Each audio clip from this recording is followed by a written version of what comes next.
Praise the lord. నీకోసం వేసే మాటను దేవుని వాగ్దానాన్ని వింటున్న ప్రియ దేవుని బిడ్డలందరికీ హృదయపూర్వకమైన వందనాలు తెలియజేస్తూ ఉన్నాను. దేవుడు మిమ్మల్ని మీ కుటుంబాన్ని దీవించును గాక.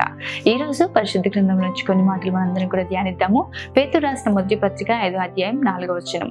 ప్రధాన కాపరి ప్రత్యక్షమైనప్పుడు మీరు వాడబారిని మహిమ కిరీటం పొందుదురు. ఆమె నిశ్చయంగా ప్రియ దేవుని బిడ్డ, దేవుడు ఎంత అద్భుతంగా మాట్లాడుతున్నాడు చూడండి.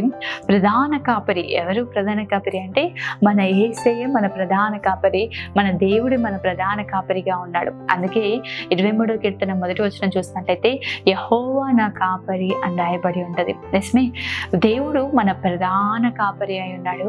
ఆయన ప్రత్యక్షమైనప్పుడంట దేవుడు మనకు మహిమా కిరీటం, ఎలాంటి అంటే వాడబారని మహిమా కిరీటం. ఈరోజు ఈ లోకంలో ఉన్నవన్నీ కూడా వాడిపోయేవి, అవన్నీ కూడా ఒకానొక విధమున నశించిపోయేవి. కానీ నిత్యము నిలిచి, నిత్యము ఉండి, నిత్యము మహిమతో వెలిగింపబడినట్లుగా వాడబారిని ప్రకాశింపచేసే ఒక చక్కటి వాడబారిని మహిమ కిరీటాన్ని ప్రభు మనకు అనుగ్రహిస్తానని వాగ్దానం చేస్తున్నాడు. ఎవరికి అంటే ఏం చేస్తే ఈ వాడబారిని మహిమ కిరీటం పొందుకుంటాం? ఎందుకు దేవుడి మాటలు మనతో మాట్లాడుతున్నాడంటే మొదటి వచనం నుంచి, మనం పేతురు రాసిన మొదటి పత్రిక 5వ అధ్యాయం మొదటి వచనం నుండి చూసినట్లయితే చూడండి, పేతురు చక్కటి మాటలు రాస్తూ ఉన్నాడు. తోటి పెద్దను, క్రీస్తు శ్రమలను గూర్చిన సాక్షిని, బయలుపరచబడబో మహిమలో పాలివాడునైన నేను మీలోని పెద్దలను హెచ్చరించుచున్నాను. బలిమి చేత కాక దేవుని చిత్త ప్రకారము, ఇష్టపూర్వకంగాను దుర్లాభాపేక్షతో కాక సిద్ధ మనస్సుతో మీ మధ్యనున్న దేవుని మందను పై విచారణ చేయొచ్చు దానిని కాయుడి. మీకు అప్పగింపబడిన వారిపైన ప్రభు అయినట్టుండక మందకు మాదిరులుగా ఉండండి. ఆమె అపోస్తులైన పేతురు చక్కటి మాటలు మనందరికీ కూడా తెలియచేస్తున్నాడండి. తోటి పెద్దను నేను, అదే విధంగా క్రీస్తు శ్రమలను గురించి సాక్షిని, బయలుపరచబడు మహిమలో పాలివాడినైన నేను మిమ్మల్ని కొన్ని విషయాల గురించి హెచ్చరిస్తున్నాను. ఏంటి ఆ విషయాలు అంటే, ప్రభువు మనకు అప్పగించాడు కొన్ని బాధ్యతలు. ఈరోజు సేవకులకు దేవుడు కొన్ని బాధ్యతలు ఇస్తే, సంఘంలో పెద్దలుగా కొంతమందికి కొన్ని బాధ్యతలు ఇచ్చి ఉన్నాడు. అలా ఒక్కొక్కరికి కొన్ని బాధ్యతలు అప్పగింపబడ్డాయి. కొంతమందికి వారి కుటుంబాన్ని గురించిన బాధ్యత, కొంతమందికి సంఘంను గురించిన బాధ్యత, పరిచయను గురించిన బాధ్యత ప్రభు వారికి అప్పగించి ఉన్నాడు. అయితే ప్రభు మాట్లాడుతున్న అంటే చెప్తున్న మాట చూడండి, బలిమి చేత కాక. కొంతమంది ఏంటంటే అంబో చెయ్యాలి తప్పదు అన్నట్లుగా కొంతమంది ఏదో బలవంతంగా చేస్తూ ఉంటారండి. ప్రభు చెప్తున్నాడు, బలిమి చేత కాకుండా ఇష్టపూర్వకంగా చేయండి. ప్రియ దేవుని బిడ్డ, దేవుడు మీకు ఇచ్చిన పరిచర్య ఏదైనప్పటికీ, మందిరంలో కావచ్చు, కుటుంబంలో కావచ్చు, దేవుని సంఘంలో కావచ్చు, దేవుని పరిచర్యలో ప్రభువు నీకు ఏ తలాంతునిచ్చి ఉన్నాడో, ప్రభువు నీకు ఏ పరిచర్యను అప్పగించి ఉన్నాడో, ప్రభువు నిన్ను ఎలా అయితే పిలిచి ఉన్నాడో, దేని కొరకు దేవుడు నిన్ను ఏర్పరచుకొని ఉన్నాడో, దేవుడు నీకు అప్పగించిన దాన్ని బలవంతంగా చేయకండి. ఎవరికో ఏదో సమాధానం చెప్పాలి, చేయడం తప్పదు, ఇంకా ఒప్పుకున్నాను కదా చేయాల్సిందే అన్నట్లుగా కాదు. ఎవరికి దేవుడు వాడబారిని మహిమ కిరీటం ఇస్తాడంటే, బలిమి చేత కాక చిత్త ప్రకారం, దేవుని చిత్త ప్రకారం ఇష్టపూర్వకంగా అంట. నువ్వు చేసే పని, మందిరంలో చీపురు పట్టుకుని నడుస్తున్నావా? నువ్వు చేసే పని ఇష్టపూర్వకంగా చేయి. మందిరంలో సౌండ్ ఆపరేట్ చేస్తున్నావా? దేవుని పని ఇష్టపూర్వకంగా చేయి. మందిరంలో అనేకుల్ని సువార్త ప్రకటిస్తూ అనేకుల్ని తీసుకుని వస్తున్నావా? ఇష్టంతో చేయి. దేవుని కొరకు చేసే పని ఏదైనా సరే, చిన్నదైనా కానీ పెద్దదైనా కానీ, ప్రభువుని స్తుతించే వారిగా ఉన్నారా? ప్రభు సన్నిధిలో వాయిద్యాలు వాయించేవారిగా ఉన్నారా? ప్రభు పరిచర్యలో పాలిభాగస్తులు అయి ఉన్నారా? దేవుని పనిలో పనిచేసే పరిచారకులుగా ఉన్నారా? మీరు ఏమై ఉన్నా ప్రియ దేవుని బిడ్డ, సేవకులుగా మీరైనా ఉండొచ్చు. అబ్బా నేను చేయాలి తప్పదు అన్నట్లుగా బలవంతంగా కాదు, బలిమి చేత కాక అంట. ప్రభు వాక్య స్పష్టంగా సెలవిస్తుంది. ప్రభు మనకు అప్పగించిన పనిని బలిమి చేత కాకుండా దేవుని చిత్త ప్రకారం ఇష్టపూర్వకంగా చేయాలి. రెండోదిగా ఏంటంటే దుర్లాభాపేక్షతో కాక సిద్ధ మనస్సుతో. దుర్లాభంతో అంటే ఏదో ఒక నాకు లాభం కలుగుతుంది, పేరు కలుగుతుంది, అందరి ముందు నేను ఏదో గొప్పవాడిని అయిపోతాను, అందరి ముందు నాకు ఏదో ఘనత కలుగుతుంది, ఏదో ఒక దురుద్దేశముతో దుర్లాభంతో చేయాల్సిన అవసరం లేదు.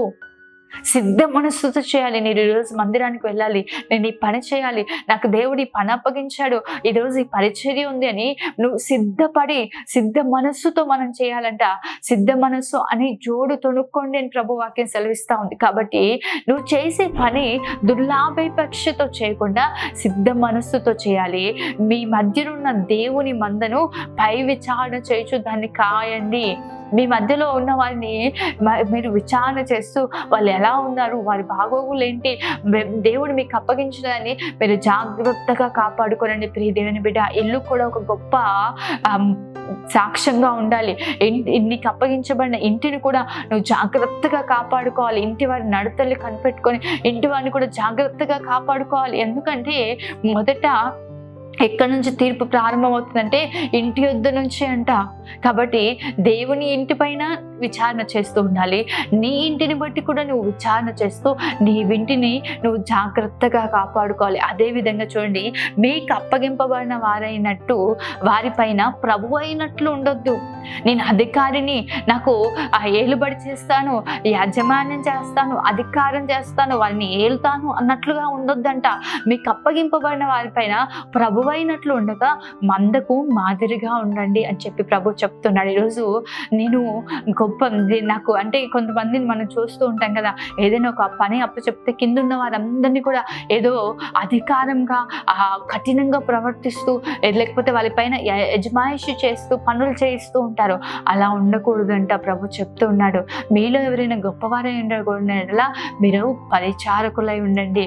మిమ్మల్ని మీరు తగ్గించుకోండి, అప్పుడు ప్రభు మిమ్మల్ని హెచ్చిస్తాడని ప్రభు వాక్యం సెలవిస్తుంది.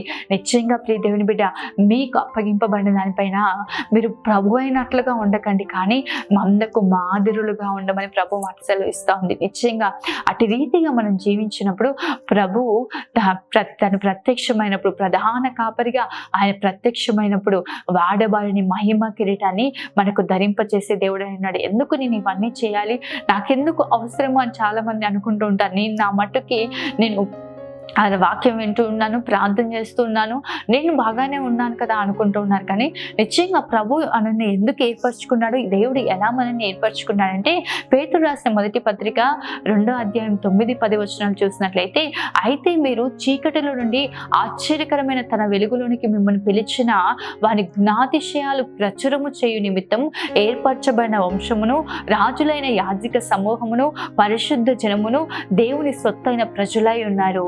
ఒకప్పుడు ప్రజగా ఉండక ఇప్పుడు దేవుని ప్రజలైతే, ఒకప్పుడు కనికరింపబడక ఇప్పుడు కనికరింపబడవారైతే. ఆమె మనని ప్రభు ఎందుకు చీకటిలో ఉన్న మనని తన ఆశ్చర్యకరమైన వెలుగులోనికి ప్రభు మనని నడిపించాడంటే, ఆయన నామము ప్రచురము చేయ నిమిత్తము, ఆయన గుణాతిశయములను ప్రచురము చేయ నిమిత్తము దేవుడు రాజులైన యాజక సమూహముగా ప్రభు మనని ఏర్పరచుకొని ఉన్నాడు. ప్రియ దేవుని బిడ్డ, దేవుని కొరకు పని చేయాలి. ఎలా అన్నది కాదు, ప్రభు నామం మహిమపరచబడినట్లుగా, ఆయన గుణాతిశయాలు ప్రచురము చేయబడినట్లుగా, దేవునికి ఇచ్చిన తలాంతులు ఎలా నువ్వు ప్రభు కొరకు పని చేయగలుగుతావో, ఎలా ప్రభు పనులు నువ్వు వాడబడగలుగుతావో, అట్టి రీతిగా నువ్వు పని చేయగలిగినప్పుడు నిశ్చయముగా దేవుడు నిన్ను అందుకే ఏర్పరచుకున్నాడు. ఎందుకంటే ఒకప్పుడు నువ్వు దేవుని ప్రజలు కాదు, ఇప్పుడు దేవుని ప్రజలైతే. ఒకప్పుడు మీరు కనికరింపబడలేదు, ఇప్పుడు ప్రభు మిమ్మల్ని కనికరించి ఉన్నాడు. కాబట్టి దేవుని కొరకు నిలబడండి ప్రియ దేవుని బిడ్డ. అదే విధంగా చూసినట్లయితే ఫిలిప్పీయులకు రాసిన పత్రిక 2వ అధ్యాయం 14, 15, 16 వచనాలు చూడండి. మీరు మూర్ఖమైన వక్రజనం మధ్య నిరపరాధులను, నిష్కలంకులను, అనంద్యులైన దేవుని కుమారులగునట్లుగా సనుగులను, సంశయాలు మానే సమస్త కార్యములను చేయుడి. అట్టి జనం మధ్యన మీరు జీవవాక్యమును చేతి పట్టుకొని లోకమందు జ్యోతుల వలె కనబడుచున్నారు. ఆమేన్. నిశ్చయంగా మీరు ఎలా ఉన్నారు తెలుసా? ఈ వక్ర జనం మధ్యలో, అన్యులైన జనం మధ్యలో మీరు ఎలా ఉన్నారు తెలుసా? దేవుని వాక్యాన్ని పట్టుకొని ఉన్న లోకమందున్న జ్యోతుల వలె ఉన్నారంట. అనేకులకు వెలిగించేవారిగా మీరు ఉన్నారు. కాబట్టి ఎలా ఉండాలంటే, సనుగులు, సంశయాలు మానే సమస్త కార్యాలను చేయండి ప్రభు మాట సెలవు. దేవుని దేవుడు నీకు ఇచ్చిన పని ఒకవేళ ప్రార్థన చేయగలుగుతావా? సనుగులు సంశయాలు మాని ప్రార్థన చేయి. దేవుని కొరకు పని చేయగలుగుతావా? సనుగులు సంశయాలు మాని పని చేయండి. దేవుడి సన్నిధిలో బలిమి చేత కాకుండా, ఇష్టపూర్వకంగా, దుర్లాభం చేత కాకుండా, సిద్ధ మనసు కలిగి ప్రభు సన్నిధిలో ఏదో ప్రభువులుగా కాకుండా మందరకు మాదిరిగా మీరు నివసించిన ప్రియ దేవుని బిడ్డ, అది సేవకులుగా మనమే కావచ్చు, విశ్వాసులుగా మీకు అప్పగింపబడిన పరిచర్య కావచ్చు, పెద్దలే కావచ్చు, ఎవరైనా మీకు అప్పగింపబడిన దాంట్లో దేవుని చిత్తాన్ని నెరవేరుస్తూ, దేవుని ఉద్దేశాన్ని సఫలపరుస్తూ దేవుని కొరకు వాడబడండి. ప్రభు నిశ్చయంగా మీకు ఆయన ప్రత్యక్షమైనప్పుడు వాడబారని మహిమ కిరీటాన్ని ప్రభు అందరి ఎదుట, పరిశుద్ధులందరి ఎదుట మీకు ధరింప చేయను గాక. ఆమేన్. ప్రార్థన చేసుకుందాం. మౌనతుడైన తండ్రి, సర్వశక్తిమంతుడైన దేవ, సర్వాధికారి నీకే వందనాలు, స్తోత్రాలు చెల్లిస్తున్నా. ఎంత అద్భుతమైన మాటలు ప్రభా. నిజమే అయ్యా, నీ పనిని ప్రభా, నువ్వు అప్పగించిన పనిని ప్రభా బలిమి చేత కాకుండా ప్రభా ఇష్టపూర్వకంగా చేయాలి ప్రభా. అయా, దుర్లాభాపేక్షతో కాక సిద్ధ మనస్సుతో తండ్రి, ఆ సనుగులు సంశయాలు మాని ప్రభా నీ సన్నిధిలో తండ్రి నువ్వు ఇచ్చిన ప్రతి పనిని మేము జాగ్రత్తగా చేయగలిగిన కృప అయా ప్రతి ఒక్కరికి మీరు అనుగ్రహించమని ప్రార్థిస్తున్నాం ప్రభా. అయా, నువ్వు మా కొరకు సిద్ధపరిచిన ప్రతి మేలు మేము పొందుకున్నట్లుగా ప్రతి ఒక్కరి జీవితాల్లో కార్యాలు జరిగించండి. బిడ్డల్ని దీవించండి, ఆశీర్వదించండి. ఈ రోజంతా నీ సన్నిధిని తోడుగా నుండి చేసి నీ అత్యధికమైన కృపను, సహాయాన్ని అయా మెండారుగా అనుగ్రహించమని ప్రతి ఒక్కొక్కరిని నీ దయగల హస్తాలకి అప్పచెప్తూ యేసు పరిశుద్ధ నామములో వేడుకుంటూ ఉన్నాను తండ్రి. ఆమేన్. దేవుడు మిమ్మల్ని, మీ కుటుంబాన్ని ఆశీర్వదించును కాక. ఆమేన్. God bless you.